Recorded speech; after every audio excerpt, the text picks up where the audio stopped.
Buenas tardes. El Tribunal Federal de Justicia Administrativa, a través de su Comisión para la Igualdad de Género, agradece su asistencia a la conferencia Prevención de la Violencia Laboral y de Género. Saludamos a las personas que nos acompañan en este auditorio y a quienes siguen la transmisión por Internet. Damos la cordial bienvenida a la licenciada Cuatlicue Nieto, secretaria técnica de la Comisión para la Igualdad de Género.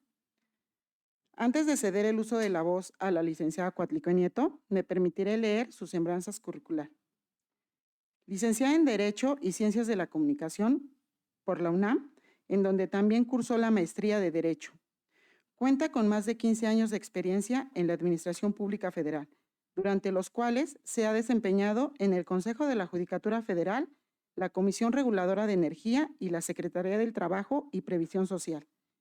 Ingresó al Tribunal Federal de Justicia Administrativa como secretaria de Acuerdos en marzo del 2014 y en abril de ese mismo año fue designada como secretaria técnica de la recién creada Comisión para la Igualdad de Género de este órgano jurisdiccional, en donde ha sido la responsable de instrumentar y dar seguimiento a la política de igualdad entre mujeres y hombres, no discriminación y prevención de la violencia laboral y de género, ordenada por dicha comisión en este tribunal. La licenciada Nieto cuenta con diversos diplomados y cursos sobre derechos humanos, igualdad de género, derechos de las mujeres y juzgar con perspectiva de género, entre otras materias, impartidos por instituciones como ONU Mujeres, la Suprema Corte de Justicia de la Nación, el Instituto Nacional de las Mujeres, el Consejo Nacional para Prevenir la Discriminación y la Universidad Iberoamericana, entre otras. Le recuerdo al público que puede hacer llegar sus preguntas por conducto del personal que nos auxilia y a quienes siguen la transmisión en línea en el espacio de los comentarios para que al concluir la conferencia se dé un espacio para responderlas. Quedan en el uso de la palabra la licenciada Cuatlicue Nieto. Hola, buenas tardes. Pues ya conozco a la mayoría de ustedes. Qué gusto saludarles. Me voy a levantar para que no se aburran tanto. Hoy vamos a hablar de algunos temas que ya conocen, que tienen que ver con, primero, la prevención de la violencia de género y también de la violencia laboral. Entonces, bueno, voy a dar un poquito de oportunidad a que las compañeras y compañeros que vienen llegando, si se pueden incorporar aquí en las primeras dos filas, se los agradecería mucho. A mí me gusta que participe el público, así que les voy a hacer algunas preguntas. Estamos en un espacio seguro, así que no se preocupen, ¿no? Ya señalaron aquí al compañero de al lado, por supuesto, lo vamos a tomar en cuenta. Y bueno, cualquier duda que tengan durante mi intervención, por favor, pues con toda confianza pueden hacer preguntas o comentarios. Aquí están algunas de mis colaboradoras que nos auxilian con el micrófono, porque si no, las personas que nos están oyendo en la transmisión, pues no podrían escucharles. Me gustaría primero saber si ustedes conocen qué es el androcentrismo. Ya muchas y muchos han tomado cursos, así que una idea, alguien, yo señalo. ¿No? ¿Nada? Bueno. El androcentrismo deriva, ¿no? La palabra andros viene del griego hombre e implica la prevalencia de la mirada masculina, pero no cualquier, cuando hablamos del androcentrismo nos referimos a un modelo de hombre, un modelo hablando del hombre ideal, ¿sí? No todos los hombres, es como un concepto, el hombre. Y este hombre tiene ciertas características. Yo les voy a preguntar a los compañeros, que me alegra mucho que además haya bastantes compañeros, si todos encajan en este modelo de hombre, que es un hombre joven, es un hombre blanco, es un hombre con propiedades, ¿no? Es un hombre sin discapacidades, es un hombre heterosexual. ¿Todos encajan en eso o no? ¿No? Bueno. Esto se los comento porque cuando hablamos del androcentrismo, perdón, nos referimos a ese modelo de hombre. Ajá. Porque lo dicen, no, es que odian a los hombres. No, no odiamos a los hombres. Lo que estamos queriendo observar es este modelo particular. Ajá. Este modelo que, como ustedes se dan cuenta, está muy corto, tiene muy pocos aspectos y por tanto restringe. ¿Sí? Entonces, todo lo que no esté en el centro, en este modelo de hombre, está en lo marginal. ¿Quiénes? ¿Nadie? A ver, de este modelo, ¿quiénes? Las personas indígenas, ajá. Pues la mitad de la población. Las mujeres, ¿no? las niñas y niños, ¿no? Las personas de la tercera edad, ajá. O sea, todo lo que no esté en este modelo de hombre y que está fuera es marginal y por tanto puede ser sujeto de discriminación. Bueno, ¿por qué les hablo del androcentrismo? Bueno, porque cuando hablamos de la diferencia entre mujeres y hombres es un concepto que debemos comprender. Si tienen duda, me regreso. ¿De acuerdo? ¿Todos de acuerdo? Bien, vamos. El sexismo. El sexismo es esta asignación que se hace con base en los estereotipos de género. Cuando hablamos, ¿por qué era necesario que yo les hablara sobre el androcentrismo? Porque esto nos permite identificar que a las mujeres y los hombres se les distingue a partir de su sexo, ¿no? Ya conocen la diferencia entre género y sexo, esa la hemos visto mucho. ¿Quién me la puede decir? ¿Nadie? Bueno, cuando hablamos de sexo nos referimos a los aspectos biológicos, ajá, las características que nos hacen diferenciar entre machos y hembras, mujeres y hombres. Y cuando hablamos de género son todas esas asociaciones de carácter cultural que se han generado a partir de la diferenciación biológica o sexual, ¿de acuerdo? Entonces, si yo digo, por eso está en el dibujito, que a las mujeres les gusta el rosa, ¿no? O asocio lo femenino con lo rosa, eso es biológico o cultural, cultural, ¿no? Entonces, eso es género. Y si yo digo que los hombres solamente son proveedores, ¿eso qué es? ¿Cultural o biológico? No, cultural, ¿no? Ahí se me barrieron. Vamos a hacer como que no pasó y otra vez. A ver, si yo digo que los hombres son proveedores, ¿es cultural o biológico? Muy bien. Bueno, entonces hablamos, ¿no? Cuando hablamos de estereotipos o prejuicios, nos referimos a estas asignaciones que se hacen a las personas a partir de su sexo o de su género, ¿de acuerdo? Entonces, si yo digo que las mujeres no deberían trabajar en los espacios públicos, estoy hablando de estereotipos o prejuicios relacionados con que a las mujeres únicamente se les ha considerado, o durante décadas o incluso todavía se sigue haciendo, como las únicas o principales responsables de los cuidados en función de que ellas son quienes pueden parir. ¿De acuerdo? Entonces, cuando hablamos de eso y todos los estereotipos, todas estas asociaciones que culturalmente hemos hecho y limitado a las mujeres, ¿no? Eso quiere decir que estamos hablando de prejuicios, estereotipos o cuestiones sexistas. ¿De acuerdo? ¿Sí? ¿Sí? No, no sé, no les veo convencidos. Así que, bueno, ahorita voy a preguntar, ¿eh? Así que, muy bien. Esto ha hecho que se determinen roles de género para los hombres y para las mujeres a partir de estas asignaciones culturales. Entonces, a las mujeres se les ha dado principalmente un rol reproductivo que está en el espacio doméstico, en el domus o casa, ¿no? Por eso es doméstico, de domus, de casa. Entonces, a los hombres, en cambio, se les ha dicho que para ellos pues tienen que estar en el espacio público, que ellos son quienes deben de proveer, ¿no? Que los hombres son quienes están a cargo del trabajo remunerado y justamente el sexismo ha hecho que las mujeres estén socialmente consideradas en un rol como de subordinación, ajá, porque lo que ellas hacen, fíjense que nada más, es lo más importante y lo que garantiza a la sociedad que siga existiendo, pues no se considera importante, ¿no? Entonces yo les diría, pues ustedes consideran que sí son importantes o no los cuidados, ¿no? Para que se perpetúe la especie, pues que me dirían que sí, ¿no? Sin embargo, pues están vistos como trabajos de segunda, tercera clase. Muy bien.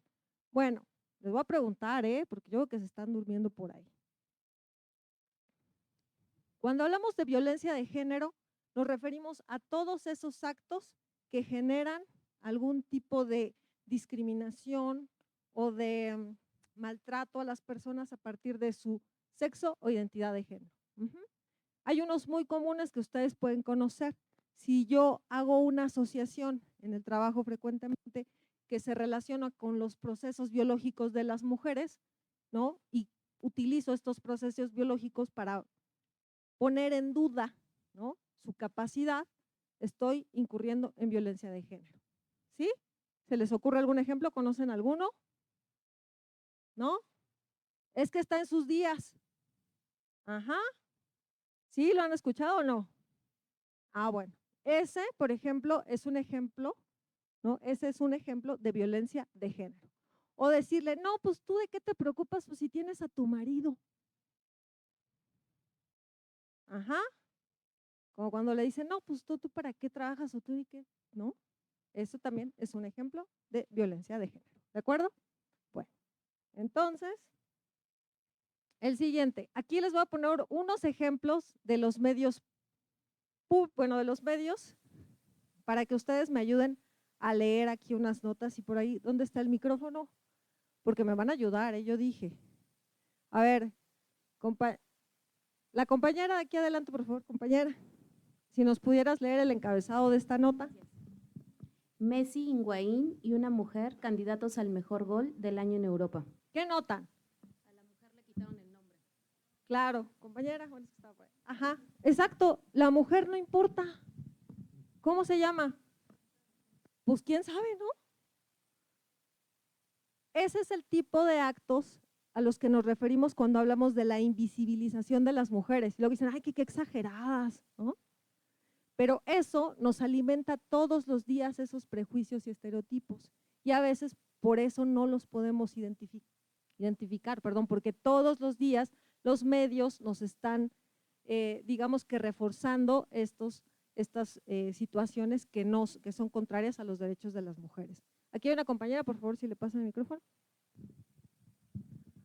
Perdón, en el caso de que hubiera sido Messi, Higuaín y López candidatos al mejor gol del año en Europa, ¿hubiéramos sabido que era una mujer López? Probablemente no, pero es relevante para saber, ¿no?, si lo que se está ahí reconociendo es la posición a la que se está haciendo referencia, porque además piensen que la nota, ¿no?, la nota va a destacar quiénes son esas personas. Ajá, entonces, en el encabezado normalmente lo que te dice es que tú debes de poner los nombres, ¿no? Por ejemplo, la nota informativa, el formato de la nota informativa consiste en poner quién, cómo, cuándo y dónde, ¿no? Ese es el formato.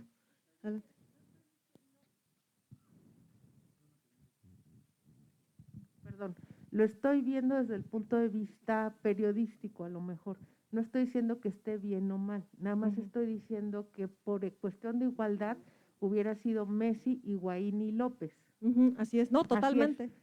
Entonces, pero al poner López, no podríamos saber si había sido otro hombre o una mujer. Ese es un poquito nada más el contexto que le quería dar desde el punto de vista mediático. Claro. No estoy diciendo que esté bien o esté mal. Sí, lo que sucede es que justo los medios, ¿no?, utilizan muchísimo ese tipo de, digamos que de consideraciones para continuar perpetuando una comunicación no inclusiva. Pudiera decirse o López o la jugadora tal, ¿no?, y ahí no se invisibiliza a la persona y se distingue si es lo que se quiere hacer, su sexo, que es en este caso lo que supongo que quisieron destacar.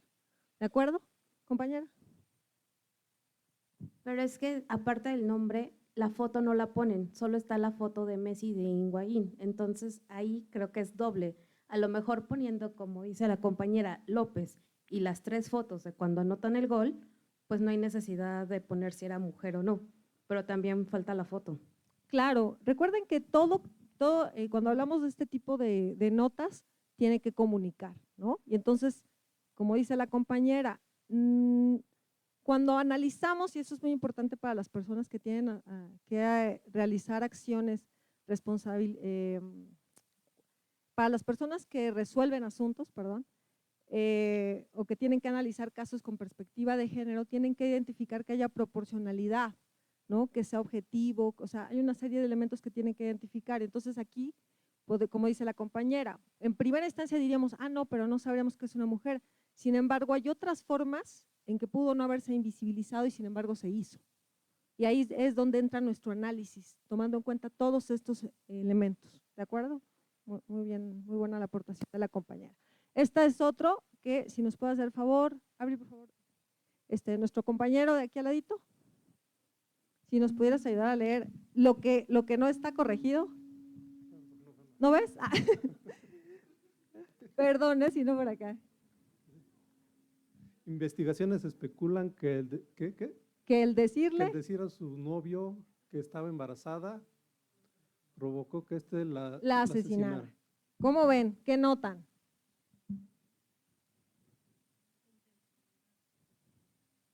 ¿No? ¿Qué notan? investigaciones especulan que el decirle a su novio que estaba embarazada provocó que éste la asesinara. ¿De quién es la culpa? Pues de ella lo provocó. Claro, de ella, ¿verdad? No es del asesino, no es de ella. Ajá, entonces, nuevamente, aquí podemos identificar, cuando hablamos de revictimización, estos son el tipo de problemas que se presentan en el uso del lenguaje. Y cuando, por ejemplo, se resuelve una sentencia, con el lenguaje, por muy buena intención que tengamos, si no sabemos utilizarlo, podemos incurrir en este tipo de conductas. ¿De acuerdo? Les voy a poner otro que es, quizás algunas personas lo recuerdan, quizás algunas no, habla de entretenimiento familiar. No sé si lo alcancen a distinguir porque se ve muy chiquito. ¿No? Dice diversión para toda la familia. Y están lo que pudiera ser, pienso yo, el papá y el hijo jugando, ¿no? Battleship se llama el juego. Y atrás está la mamá y la hija haciendo labores domésticas. Pero es diversión para toda la familia. ¿Sí? Bueno, este tipo de exclusiones son consideradas violencia de género. ¿De acuerdo? Entonces, me gustó traer estos ejemplos porque son cotidianos y esto nos va a ayudar a ir afinando, ¿no?, nuestra mirada y poder encontrar esto, porque no solo hay discriminación hacia las mujeres en razón de género, sino discriminación hacia las personas que viven en situación de discapacidad, ¿no? Y también discriminación a las personas que pertenecen a comunidades indígenas, discriminación a las personas de la diversidad sexual, etcétera. Bueno, ahora vamos a la violencia laboral. Aquí les tengo la definición del convenio 190 de la OIT. Entonces me gustaría aquí que un compañero, pero si la ven, porque luego me dicen que no la ven. ¿Quién la ve bien? Me van a decir que nadie, para no leerla. ¿Verdad? Bueno, dice, la expresión violencia y acoso en el mundo de trabajo designa un conjunto de comportamientos y prácticas inaceptables o de amenazas de tales comportamientos y prácticas, ya sea que se manifiesten una sola vez o de manera repetida, que tengan por objeto que causen o sean susceptibles de causar un daño físico, psicológico, sexual, económico e incluye la violencia y el acoso en razón de género. ¿De acuerdo? Entonces, la violencia laboral no nada más implica que se materialice, sino que también puede ser el hostigamiento, el acoso de manera persistente o en un solo acto. ¿De acuerdo? Entonces, esto es muy importante para que lo identifiquemos porque antes yo tenía pensado decir, pues se me fue, agradecerles la participación que tuvieron en el cuestionario de ambiente laboral que les hicimos. La verdad es que sus respuestas nos ayudan mucho porque nos permiten orientar la capacitación del tribunal y también identificar algunos foquitos rojos por ahí. Entonces, tengo aquí los resultados de las áreas que fueron convocadas el día de hoy y que agradezco muchísimo a las personas titulares que hayan venido y a ustedes también. Entonces, al ratito vamos a platicar de sus resultados. ¿Por qué les traigo aquí la definición? Porque en un momento les voy a enlistar algunas de las conductas que les preguntamos o que les consultamos en el cuestionario porque identificamos algunas confusiones sobre qué sí es violencia y sobre algunas conductas que no lo son. Y es importante que tengamos muy claros los conceptos para poder, en su caso, si es que sucede, identificar la violencia y atenderla. ¿De acuerdo? Muy bien. Bueno, vamos a hablar del acoso sexual. El acoso sexual es ese comportamiento en el que una persona realiza avances no deseados, ¿no?, de naturaleza sexual hacia otra persona y se puede presentar en el contexto laboral, educativo o en espacios públicos. ¿Cuál nos ocupa a nosotros? Pues en el laboral, ¿no? La clave del acoso y el hostigamiento que ahorita se los voy a señalar. El hostigamiento es básicamente lo mismo, solo que de un superior jerárquico a un inferior. Ajá. Entonces, cuando digan, ¿es acoso o es hostigamiento? ¿Cómo lo distinguen? Que el hostigamiento es de un superior jerárquico hacia un inferior y el acoso entre pares o de abajo hacia arriba. ¿De acuerdo? Es como la clave. Entonces, ¿qué tiene que ver aquí o cuál es la otra clave? El consentimiento. Porque luego dicen, no, es que ya no se sabe, ¿no? Es que ya no se sabe con las mujeres y ahora y el feminismo y eso, pues no sé si sí o si no, o si qué tal que no y me estoy metiendo en problemas y tal. Bueno, el consentimiento es la expresión libre y manifiesta de la voluntad. Entonces, si la persona está drogada, borracha y consentimiento, no, que no. Si la persona es menor de edad, ok. Si la persona está tiene discapacidad intelectual o algún tipo, ¿verdad? Entonces, ¿creen que haya mucho problema para distinguir eso? Si tienen duda, ¿qué se debe hacer? Otra vez, si hay duda, ¿qué deben de hacer? Exacto, ¿no? Que la voluntad se manifieste nítida, ¿no? Porque si, hombres y mujeres, o sea, para los dos, porque si tengo alguna duda, entonces no está claro. Y si no está claro, me puedo meter en un problema. Si la persona es menor de edad, tampoco hay consentimiento, ¿de acuerdo? Ahorita está mucho el tema, ¿no? De una actriz que estuvo con un productor, ¿no? Que le llevaba muchos años él y era menor de edad ella. Entonces, ahí no puede existir consentimiento porque era una menor de edad, ¿de acuerdo? Bueno. El hostigamiento sexual ya se los expliqué, que es básicamente lo mismo, solo que ya les comenté de un superior jerárquico hacia un inferior. Me voy rápido porque tenemos también el tiempo aquí muy limitado. La discriminación. La discriminación, aquí les puse una definición, hay una muy completa en la Ley General para prevenir la discriminación, pero básicamente es cualquier distinción o exclusión que no se justifique. Ajá. Cualquier trato diferenciado y legítimo, porque hay tratos diferenciados que son legítimos. ¿Tienen algún ejemplo de un trato diferenciado legítimo? Las acciones afirmativas. ¿Alguien sabe qué son las acciones afirmativas o no? ¿Sí? ¿El micrófono qué tiene? A ver. Compañera, ¿sí nos podrías ayudar, por favor? Es que la compañera sí tiene una idea y pues ya para que no hable yo todo el tiempo. La compañera que está aquí atrás. Muy bien. Que nos explique, que nos platique qué son las acciones afirmativas. Son las acciones que se toman para impulsar la participación o inclusión de grupos que han sido vulnerados, generalmente mujeres, disidencias sexuales, por razón de raza también. Así es. El propósito de las acciones afirmativas, muchas gracias compañera, el propósito es tratar de reducir la desigualdad que han enfrentado estos grupos o estas personas. Ajá. Entonces buscan acelerar una acción afirmativa o también evitar ciertas discriminaciones que se están produciendo. Por ejemplo, los primeros vagones del metro, ajá, que están confinados para las mujeres, del uso exclusivo de mujeres y personas adultas mayores, me parece. Entonces, es una acción afirmativa en tanto que no debiera ser permanente, se supone que son temporales. El problema es que cuando no están bien diseñadas estas acciones afirmativas, ¿no? ¿Qué quiere decir que estén bien diseñadas? Que se acompañen de otras medidas que garanticen a futuro que esta desigualdad que se pretende combatir efectivamente, esta desigualdad se logra, digamos que evitar o suprimir. Ajá. En el caso del metro, el problema es que pues no hemos visto otras medidas que garanticen que las mujeres, de no ser en esos, que estén únicamente en esos espacios confinados, efectivamente puedan estar viviendo libres de acoso, ¿no? Su transporte. Hay otro tipo de medidas afirmativas que se toman para, como los concursos exclusivos para las mujeres, en el caso de los juzgados de distrito, por ejemplo, o las magistraturas. Como se ha visto que hay menos mujeres en esos puestos, se hacen convocatorias exclusivas. ¿Por qué eso no es discriminatorio para los hombres? ¿Quién me dice? ¿No? ¿Nadie sabe? No. Pues porque los hombres no pertenecen a un grupo históricamente, ¿no?, en desventaja. Entonces no existe la discriminación hacia los hombres cuando se tratan de cuotas de género, ¿de acuerdo? Aunque digan, no, es que les están quitando la oportunidad, que el mérito y no sé qué. No, en estos casos no, porque se trata de medidas o acciones afirmativas que tienen por propósito justo contrastar o eliminar esta desigualdad, ¿de acuerdo? ¿Sí?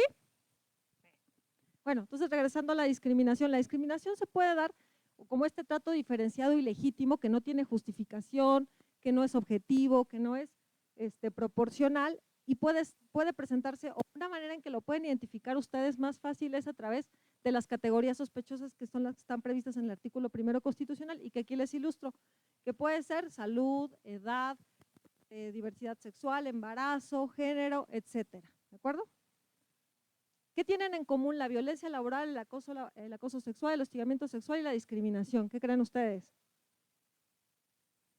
¿No? Que todos atentan contra la dignidad de las personas. Ajá. Entonces, por eso los tenemos aquí. ¿Tienen alguna duda? Me van diciendo. Ahora nos vamos a ir a las conductas que me gustaría mucho que pudiéramos identificar entre todas y todos para que quedemos claros en estos conceptos. ¿De acuerdo? Vamos. Bueno, antes me faltó comentarles aquí que hay algunos factores que propician la violencia laboral. Entre estos se encuentra la deficiencia en el trabajo o en el diseño del trabajo. ¿Qué quiere decir? Que a veces yo he establecido ciertas formas, ¿no?, de trabajar que con el tiempo ya no son eficientes para lo que requiero y que generan ciertas desigualdades o ciertos problemas que si yo no atiendo pueden eventualmente generar un problema de violencia laboral o algún malentendido, digámoslo así. Deficiencias en la conducta de liderazgo. Si yo, por ejemplo, porque pasa a veces, ¿no?, que nunca, ¿no?, yo pues empecé a trabajar y nunca recibí ningún tipo de capacitación de cómo coordinar a personal, ¿no?, que esté a mi cargo, puede ser que yo no tenga las herramientas para poder hacerlo. Entonces, en algún momento cuando ponen personas a mi cargo o que yo tenga que coordinar, pues no sé cómo decirles las cosas, no sé cómo pedírselas, no sé establecer procesos ni líneas de mando, etcétera. Entonces, eso puede generar algunos incidentes de trabajo que si no son bien atendidos, deriven efectivamente en violencia laboral, ¿de acuerdo? La posición social ocupada por la víctima. Como se han presentado y lo hemos visto históricamente algunas causas de discriminación a partir del origen social de las personas, ¿no? En ocasiones, así como apropiamos el tema de las mujeres, ¿no?, los estereotipos de género, hemos apropiado otro tipo de prejuicios respecto a las personas por su origen. Ajá. A eso se le llama en algunos casos clasismo y podemos, sin darnos cuenta, estar dándole un trato a la gente diferenciado y legítimo a partir de estas consideraciones que no se justifican. ¿Sí? ¿Sí me siguen o no? Porque ya los voy a ir dormidos a varios, ¿no? Bueno, estándares morales bajos por parte de la dirección del personal y de las empresas.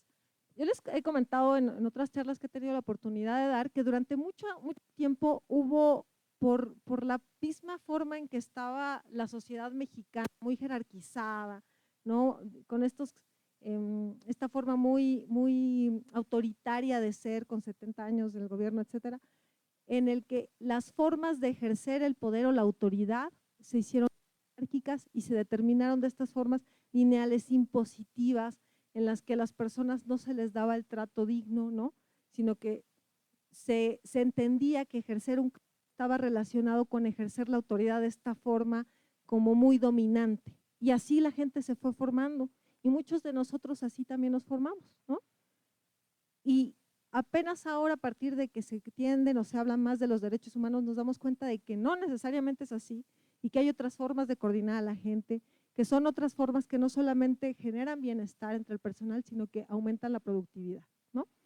Pero bueno, en lo que esa forma de trabajar de antes va cambiando, nosotros pues tenemos que tomar conciencia de que eso ya no se permite, que las violaciones a derechos humanos ya no pueden ser consentidas por las instituciones.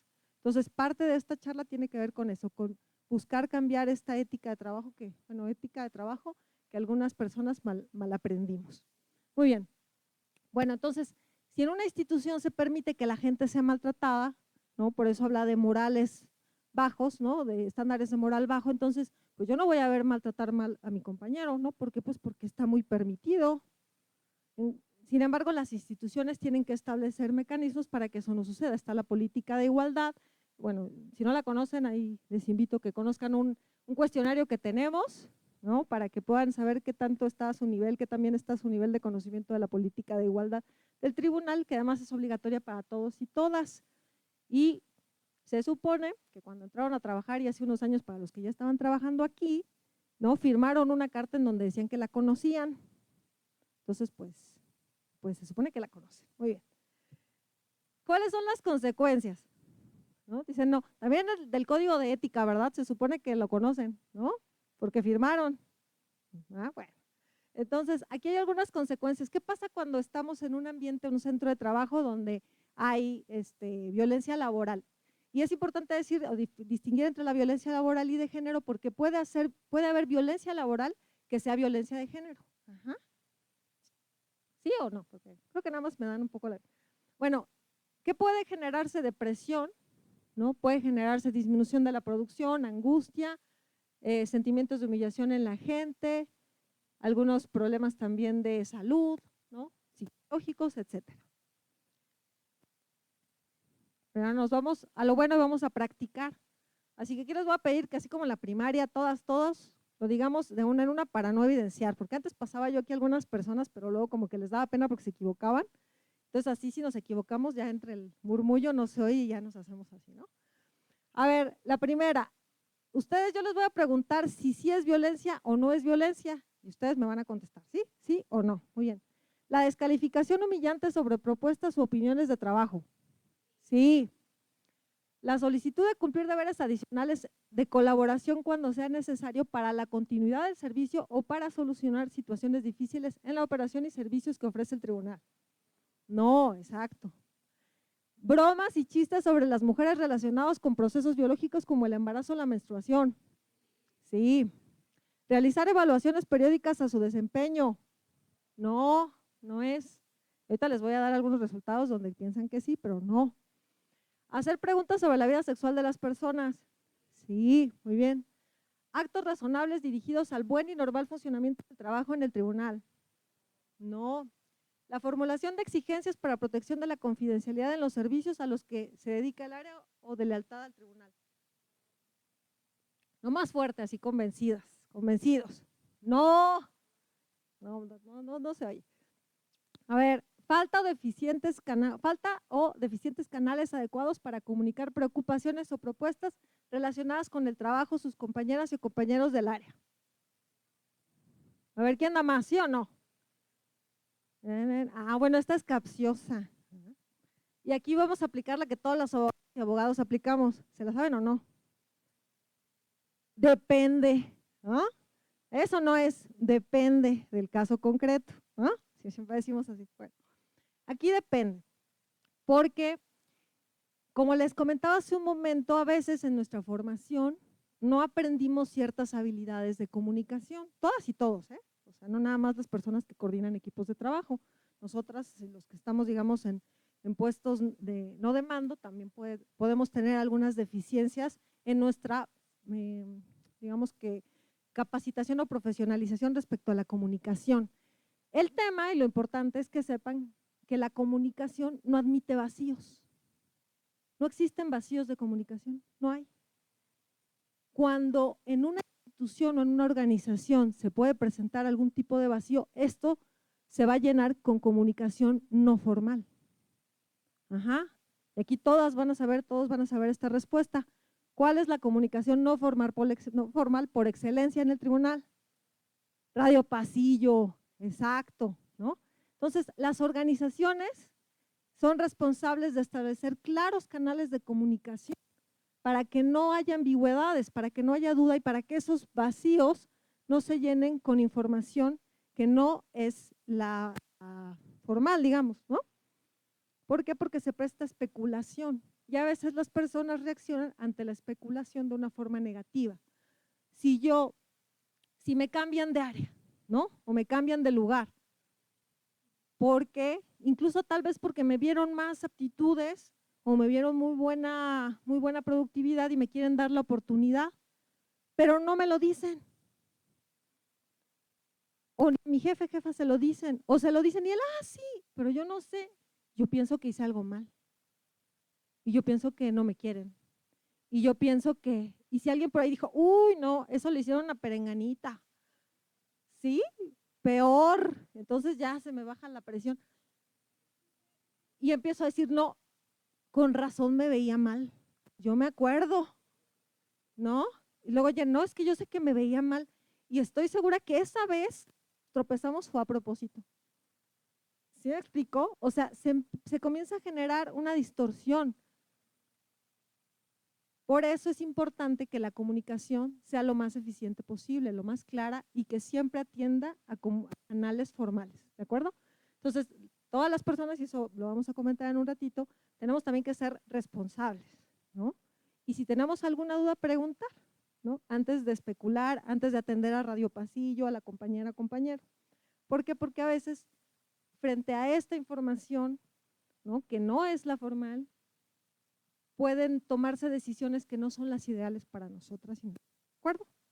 Bueno, entonces, ¿en qué casos sí podemos hablar y eso lo vamos a ver ahorita, de violencia frente a, digamos, a deficiencias comunicacionales cuando estas son, pues, o voluntarias, ¿no? Cuando son a propósito, digamos, cuando yo te digo mal para que no entiendas y no lo hagas bien, ¿no?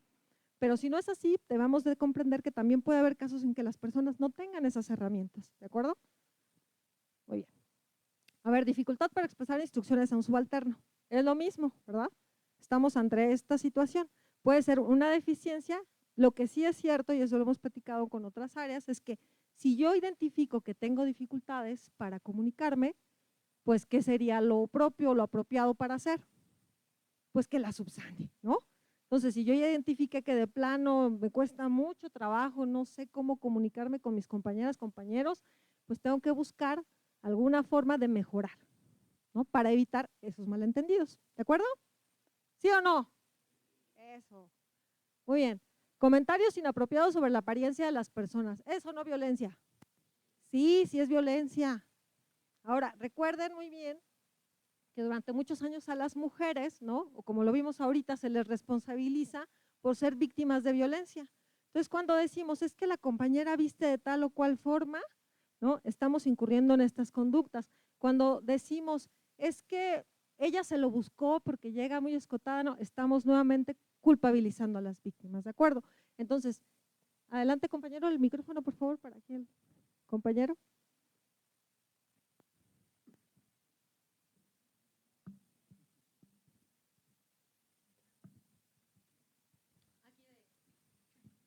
Muy bien. Buenas tardes. Creo que es importante resaltar el tema de que dice comentarios inapropiados. Y pues creo que es importante que quién determina si fue inapropiado o no el comentario. Porque o sea, se puede decir, oye, te ves guapa. Uno lo dice con una intención sin ningún tipo de dolo, pero la otra persona lo recibe como un comentario inapropiado. Entonces creo que es una cuestión sutil, digo, todos los abogados lo podrán entender que el contexto es todo, pero pues sí creo que sería interesante definir quién y bajo qué circunstancias se define inapropiado. Porque entonces llegamos al punto de que mejor uno se abstiene, que creo que es lo más sano, ¿no? Así de, Sí. hola, buenos días, y ya, ¿no? Sí, muchas gracias compañero. Aquí va a aplicar como lo que dice, ¿no? Un poco. Si a mí, por ejemplo, el compañero me hace, bueno, para empezar debemos de entender también que ese tipo de comentario no se le suele hacer a los varones. O no sé si el compañero o llegue y le diga a los compañeros, ay, te ves muy bien hoy, ¿no? Suele ser un comentario que se hace hacia las mujeres, ¿no? ¿Sí o no?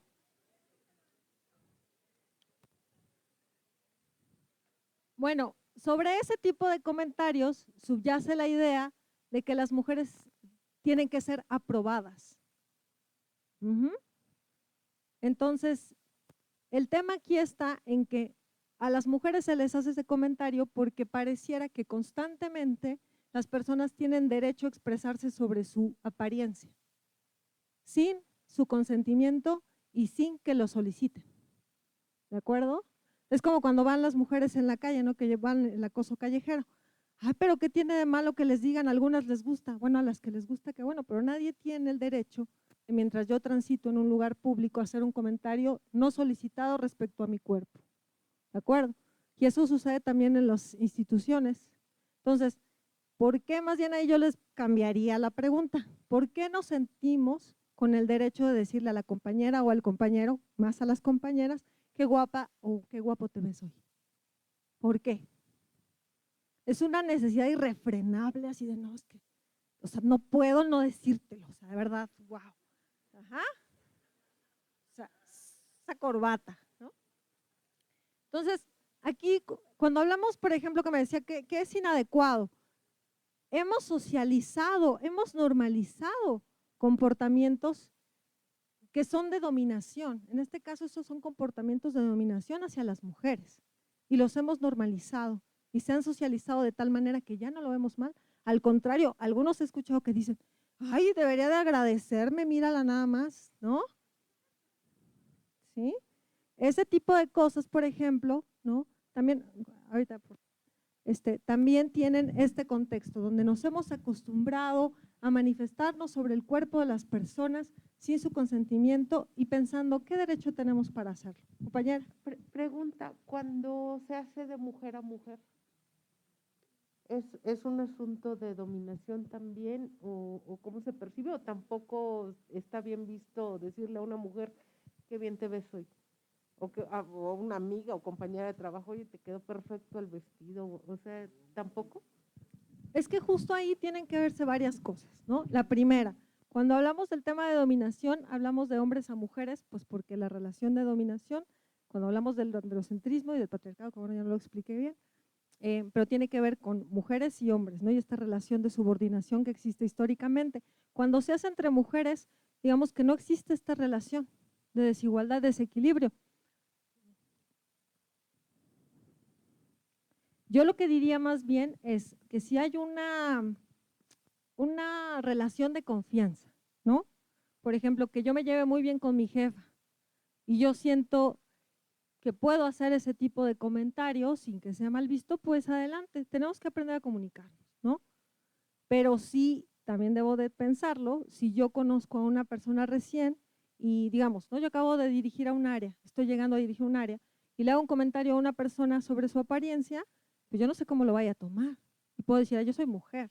Y ahí no tiene que ver quizá con que sea un comentario sexista, pero sí puede ser un comentario que no le agrade, que pueda incomodar. ¿De acuerdo? ¿Sí? ¿Sí? ¿Se aclara? Perfecto. Bueno, entonces, descalificación, ¿dónde nos quedamos? Bueno, aquí quedamos en que nos todavía faltan algunos, ¿verdad? Déjame que ya me pasé. La K. Solicitudes razonables dirigidas al buen y normal funcionamiento del área, formulados de manera incómoda o con antipatía. ¿Cómo ven esa?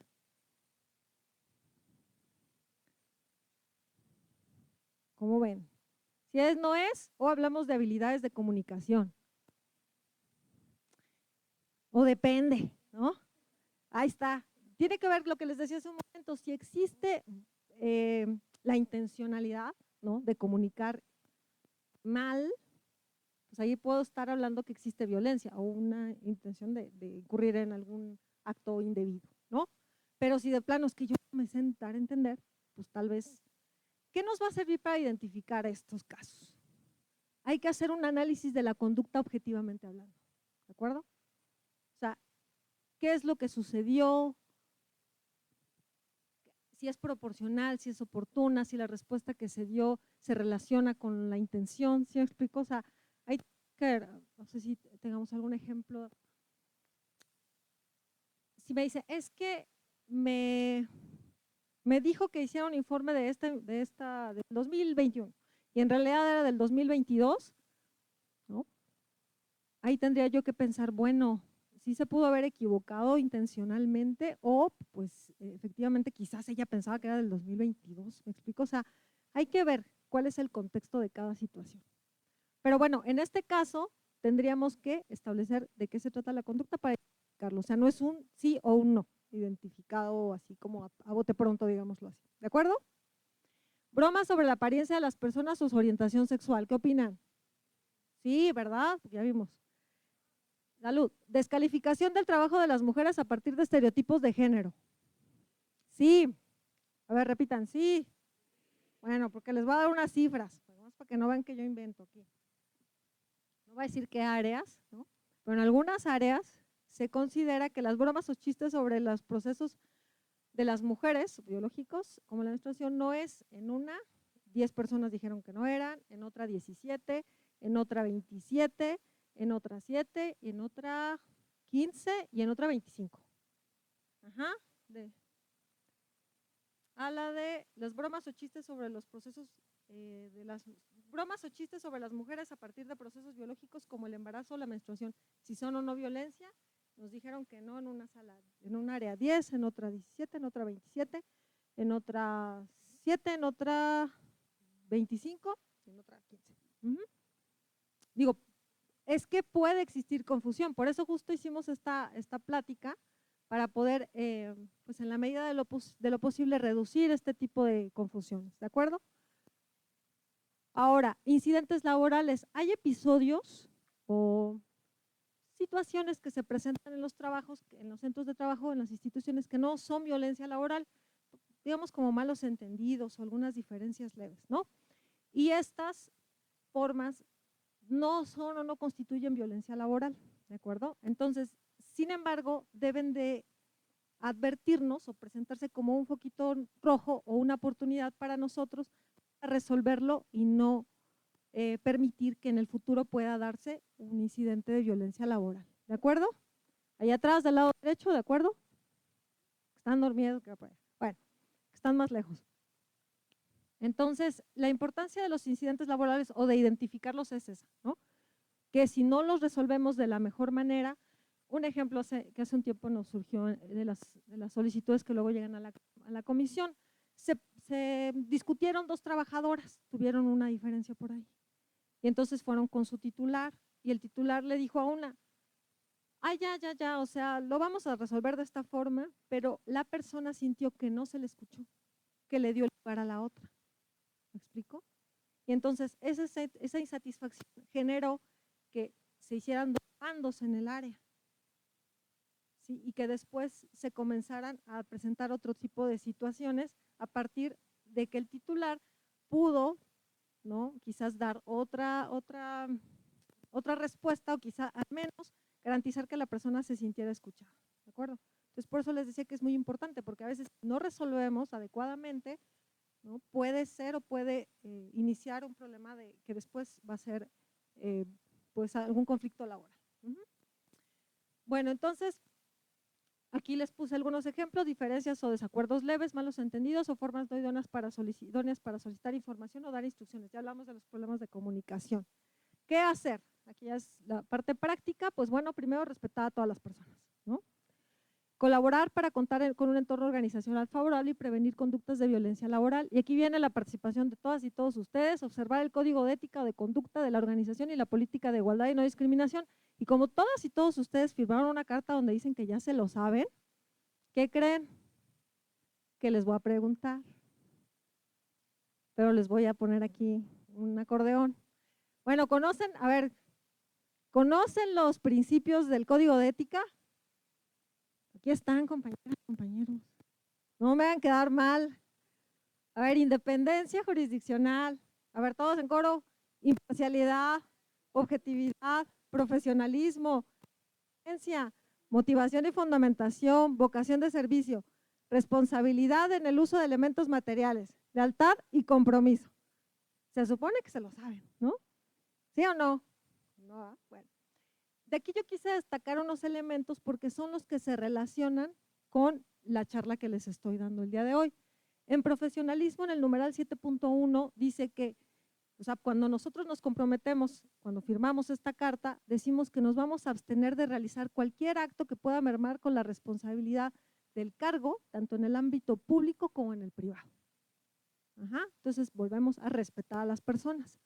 El punto 7.13 dice, tratar con respeto y consideración a sus pares y subalternos, procurando mantener un clima de cordialidad y colaboración armónica, de manera tal que nuestra conducta sea ejemplo para todas aquellas personas con que nos relacionamos profesionalmente. ¿Todas y todos lo cumplen aquí? ¿Sí? ¿Seguras? ¿Seguros? Porque yo tengo unos datos acá, ¿eh? No, ¿verdad? Bueno. Excelencia. De aquí destaqué respeto. Se abstiene de lesionar los derechos y la dignidad de los demás. Perspectiva de género, eso no se los desarrolla porque ya más o menos lo saben y si no nos vamos a llevar más tiempo, pero bueno, ya saben, ¿no? Que tiene que ver con esto que platicamos al principio. Ambiente laboral libre de violencia y acoso, y aquí dice, propicia en su área de trabajo una situación laboral que permite el desarrollo profesional, fíjense nada más, emocional y psicológico de las personas, basado en el respeto a su dignidad e integridad personal, sin distinción de género, sensibilizando su entorno en cuanto a inhibir cualquier conducta de hostigamiento con el fin de erradicar, y aquí como que se me borró, ¿no? Creo que ya me pasé. Con el fin de erradicar la violencia, falta esa parte. ¿Cumplimos todas y todos con esto? ¿Sí? Nos encargamos de que nuestra conducta sea un ejemplo, pero que además permitamos el desarrollo de las demás personas a nuestro lado, ¿sí o no? Bueno, si no, pues ya nos tenemos que comprometer porque forma parte de las obligaciones que tenemos al estar trabajando aquí, ¿de acuerdo? ¿De acuerdo? Si o no, no se me duerman, por favor. Ya va a acabar, ya se los prometo. ¿Qué hacer? Primero, pues participar en la identificación de los factores de riesgo de la organización. Ya comenté cuáles eran estos factores, problemas en la distribución, en los esquemas de trabajo, ¿no? Por eso hay manuales de procedimientos, ¿no? Pero si nosotros advertimos que algunos procedimientos, porque ya tienen tiempo y no se han actualizado, porque las áreas han cambiado de funciones, etcétera, y se requiere actualizar, y lo hemos advertido y eso genera problemas, sintámonos, ¿no? Con la confianza de ir con nuestros titulares y decirles, oigan, vemos que esto genera este problema, quizás si lo hacemos de esta forma se pueda evitar, ¿no? Informar sobre prácticas opuestas al entorno organizacional favorable. A veces hemos visto que algunas personas tienen ciertas conductas que no son las adecuadas, que no cumplen con la normativa, ¿no? Con la política de igualdad, si dicen que cuál es la normativa, ¿cómo puedo saber? Pues está el código de ética, ¿no? Y la política de igualdad del tribunal. Entonces, si yo advierto que existe esta posibilidad, puedo dirigirme con mi titular, ¿no? Para que tome medidas si está en el ámbito de su pues digamos que de su responsabilidad, o acudir a la Junta de Gobierno, a las áreas que son competentes para esto, ¿no? En caso de duda, ¿qué dicen? ¿No? Siempre en caso de duda, pues hay que preguntar, ¿no? La otra es identificar las conductas objetivas, es lo que les decía hace ratito, que generan conflicto y ser críticos. También ser autocríticos, ¿no? Porque luego no es culpa del otro, y también luego uno hace cosas. Entonces tengamos que ser autocríticos y definir objetivamente cuál fue la conducta, cuál fue el resultado. El tema de la percepción en los asuntos de violencia laboral son muy importantes porque hay personas que tienen, digamos que mucha más tolerancia que otras. Entonces se tiene que establecer entre quien tiene mucha tolerancia y quien no tiene nada y buscar una justa media, ¿no? Porque hay personas que tenemos como, que podemos ser más sensibles a ciertas situaciones, pero hay algunas situaciones que no tienen que ver con la percepción, sino con que efectivamente se estén vulnerando los derechos de las personas. Por eso es importante identificar la conducta lo más objetivamente posible, ¿de acuerdo? Muy bien, ahí por eso les puse percepción contra elementos objetivos del conflicto. Preguntar a las instancias competentes, la comisión es una de ellas. Si tienen alguna duda, a veces acuden las personas a preguntarme, nada más, o sea, no es una queja ni nada, simplemente van y me preguntan sobre alguna situación y nosotros con mucho gusto les apoyamos. Intervención de algún superior. Si, por ejemplo, yo tengo algún conflicto con mi compañera, compañero, quizá no quiero hacerlo tan grande y basta con que vaya a lo mejor con el siguiente, ¿no? O con otro compañero o compañera que nos pueda ayudar a dirimir el conflicto. Eso también se puede hacer. Luego, mecanismos alternativos para resolver la situación cuando procedan a informar y denunciar si se trata de violencia laboral. También existen procedimientos conciliatorios que se pueden llevar a cabo, ¿no? Cuando hay algún malentendido entre las personas y pueden acudir, como comenté, a los titulares o incluso a la Comisión para la Igualdad. Y bueno, aquí está el marco jurídico que explica todo esto que ya les platiqué, porque no es una cosa que nosotros hayamos determinado, sino que forma parte de las obligaciones y compromisos del Estado mexicano y del tribunal, ¿de acuerdo? Entonces, aquí está, empieza con la Constitución, la CEDAW, la Convención Belén do Pará, también está la Ley General para la Igualdad entre Mujeres y Hombres, la Ley General de Acceso de las Mujeres a una Vida Libre de Violencia, el Convenio 190 de la OIT, que apenas entró en vigor hace unos meses para México, la Ley Federal del Trabajo, la norma oficial mexicana 035 que habla sobre los riesgos laborales, que esta, aunque no está suscrita al tribunal, nos permite ver, ¿no? Como algunos factores de riesgo psicosocial, así es como los determina. Está la norma mexicana 025 que sí el tribunal la está observando porque como ustedes saben es una institución certificada. En el caso, aquí pongo siempre el Código Penal de la Ciudad de México, digo, porque en la Ciudad de México sí está sancionado como delito la discriminación. La Ley Federal para prevenir y eliminar la discriminación, el Pacto para introducir la perspectiva de género en los órganos de impartición de justicia, que se suscribió en el 2010 por la AMIJ, que es la Asociación Mexicana de Impartidores de Justicia, de la cual, como ustedes saben, el tribunal integra el apartado 4. Este pacto fue sustituido recientemente en el 2021 por el Pacto Nacional por la Justicia de Género. También está el protocolo para juzgar con perspectiva de género de la Corte, que fue actualizado hace también poco, y la política de igualdad y no discriminación del tribunal y el código de ética del tribunal. Bueno, yo que les recomiendo, primero les agradezco infinitamente que estén aquí, ¿no? Porque nos permite a nosotros pues aclarar ciertas dudas que teníamos también. Y yo les recomiendo cuestionar y replantear el modelo, ¿no? Que tenemos de autoridad de profesionista, ya les hablé, ¿no? De estos modelos pues demasiado, pues digamos, agresivos, ¿no?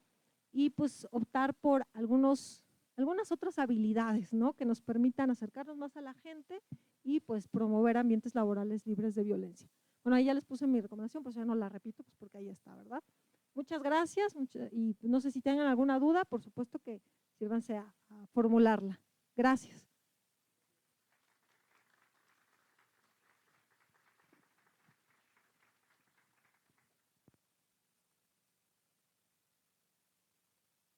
Pues si no hay más dudas, no hay dudas, bueno, pues les agradecemos mucho su participación y bueno, los esperamos el próximo 21 de noviembre a las 5 de la tarde en el evento conmemorativo que vamos a tener del Día Internacional por la Eliminación de la Violencia contra las Mujeres. Muchas gracias y buenas tardes.